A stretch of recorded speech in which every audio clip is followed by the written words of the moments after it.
The inactive farming event is coming up soon, so what I want to do here is try and push my account into the top 10.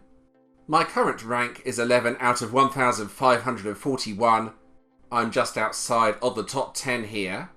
What I'm going to do first is a brief account overview, so let's start with the mines on my current planet. I have gone to the planet where I do my asteroid mining from. This has more defense than the other ones.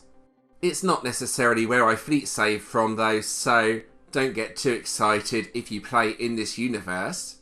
The mines themselves are some of the best ones I have on this account. Metal 131, Crystal 127, Deuterium 113. I'll just bring those up so you can see the cost for the next level on each mine. My other planets have mines similar to this, but some of them are not quite as high as these ones. I built the solar plant for fun to see if I can power my mines using only this. There we go, that's the cost for the next level. Now if we go over to the fusion reactor, with an earlier setup I was using these as they give a lot of energy back for their cost. I decided to go with solar plants and solar satellites instead though, so if you do get attacked quite a bit, consider building these on each planet. Let's go over to the researches next. I don't plan to spend any of my resources on researches, but I will go through a few key ones for inactive farming. Hyperspace engine is probably the most important one. This increases the speed of the ships you need for the farming event. For that reason, I definitely recommend trying to get this as high as possible. The cost for the next level here is absolutely ridiculous. I do feel it was worth taking it to this level though for the speed boost. The other really important one is cargo technology. This increases the cargo capacity of your ships.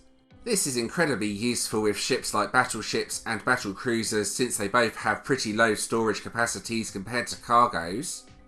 Let's go over to the academy next. One of the key academy techs for inactive farming is the larger fleet space one in the commander skill tree. Let's go over to it. There we go. This is similar to the cargo technology research. This increases the cargo capacity of your ships. This is really important for combat ships like battleships or battle cruisers.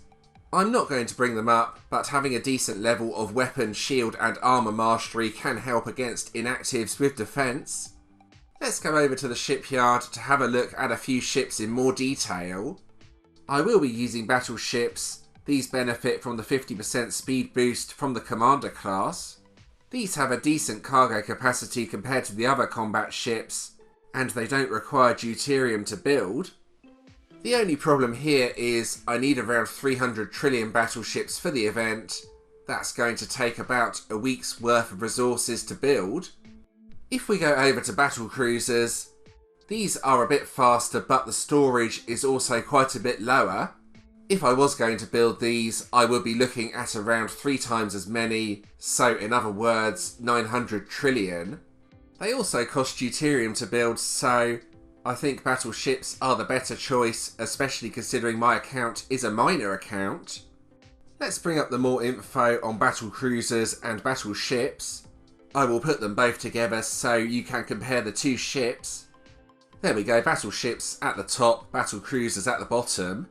They both use the hyperspace engines, so that's a really important research to go for. It's pretty easy to see that battle cruisers are slightly faster but have a much lower storage capacity. Battleships are definitely what I recommend going for if you have a miner account. You may want to consider battle cruisers though if you have a full fleet account. It may be better to test both types of ship then see which one gives the best profits overall. Battle cruisers will cost more deuterium to fly though, so bear that in mind. Let's go over to the Empire page next. This will allow you to see my total production across all planets. I will zoom in so you can all see this a bit better. I will come back to this after the farming event finishes as well.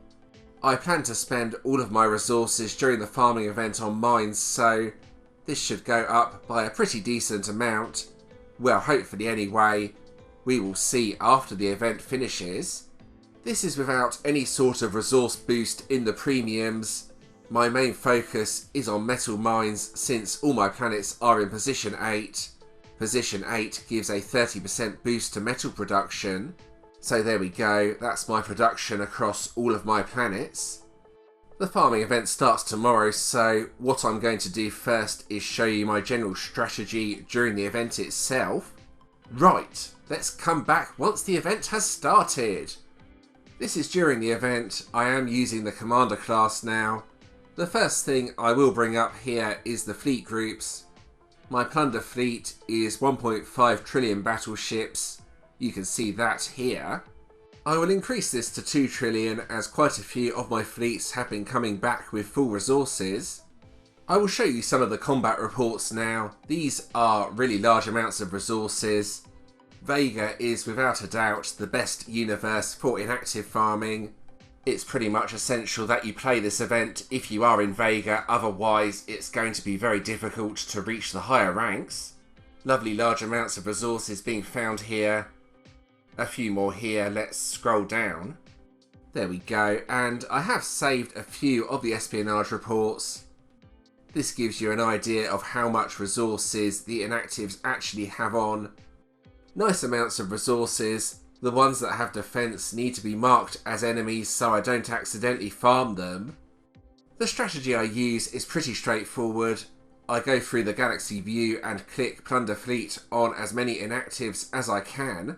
Some of the inactives I have marked as enemies, those are coming up red. Those generally have defense on, so I probe those instead of sending a Plunder Fleet. Ideally, what I'm looking for here is inactives with timers on. These are more likely to have more resources on than ones that have activity on. It can be quite difficult to find them though, and I don't want to spend too much time scrolling through the galaxy. The more time I spend scrolling, the less time I can spend actually farming. You can also press F5 to refresh while scrolling through the galaxy. It's quite useful for updating how many fleet slots you have used. It's also useful for checking for attacks. Let's refresh now. There we go. I did skip on ahead a bit here. I need to wait until some of my fleet slots are available. Here are my current fleet slots. I have left 2 open. You should keep at least 1 open just in case someone does try and attack you. Having a second slot open can be useful for fleet saving resources or moving them about. So there is one thing I like to do during the event, and that's spend my resources as I go. What I'm doing here is deploying all my resources to the planet.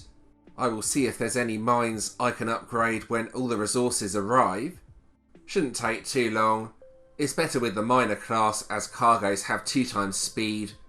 With Commander it's only 1 times. Now, the best option here is to upgrade the crystal mine. I did an upgrade by pressing the blue tab. This automatically trades the resources I need for the upgrade. Very useful for getting rid of deuterium. Make sure you have enough dark matter before the event begins if you plan to do this. Anyway, I think that's the event itself covered. So this is after the farming event. I was able to make it to rank 8, which was quite surprising. I wasn't sure if I would even reach top 10, so this is a really good result. I have rank 8 out of 1,438. Reaching top 5 though is going to be near impossible.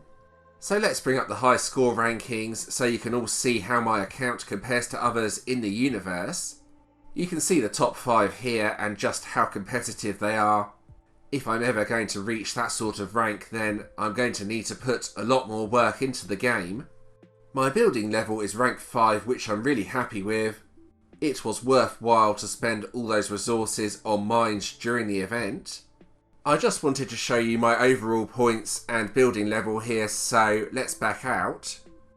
I did a few mine levels on each planet during the event. I will bring up the planet I brought up earlier though, just to show you what the mines look like here. So my mines are at 131, 128 and 114. Let's go over to the metal mine. This is 131, you can see the cost for the next level here. Then moving across, the crystal mine here, that's at 128. There's the cost for the next level. Then finally deuterium at the end. There we go, that's level 114. What I'm going to do now is bring up my asteroids. These will give more resources as your mine levels increase. Really nice chunks of resources, so I try to make sure I get as many as possible. The ones near the bottom were from yesterday. Those were when the asteroids were at the minimum 40% near the end of the day. Still a decent amount of resources though. So there we go, that's my asteroids. Finally, this is the Empire page and what my productions look like now. I think this could be good as a before and after the farming event, so let's go ahead and do that. This is what my production looked like before the inactive farming event. This is without any boosts in the premiums feature. And this is what it looks like afterwards. Again, without any boost in the premiums feature. It might not seem like a massive increase, but I'm pretty happy with it. It's also one of the highest mine productions overall on the game. And there we go, that's the end of this video. I hope you found that interesting.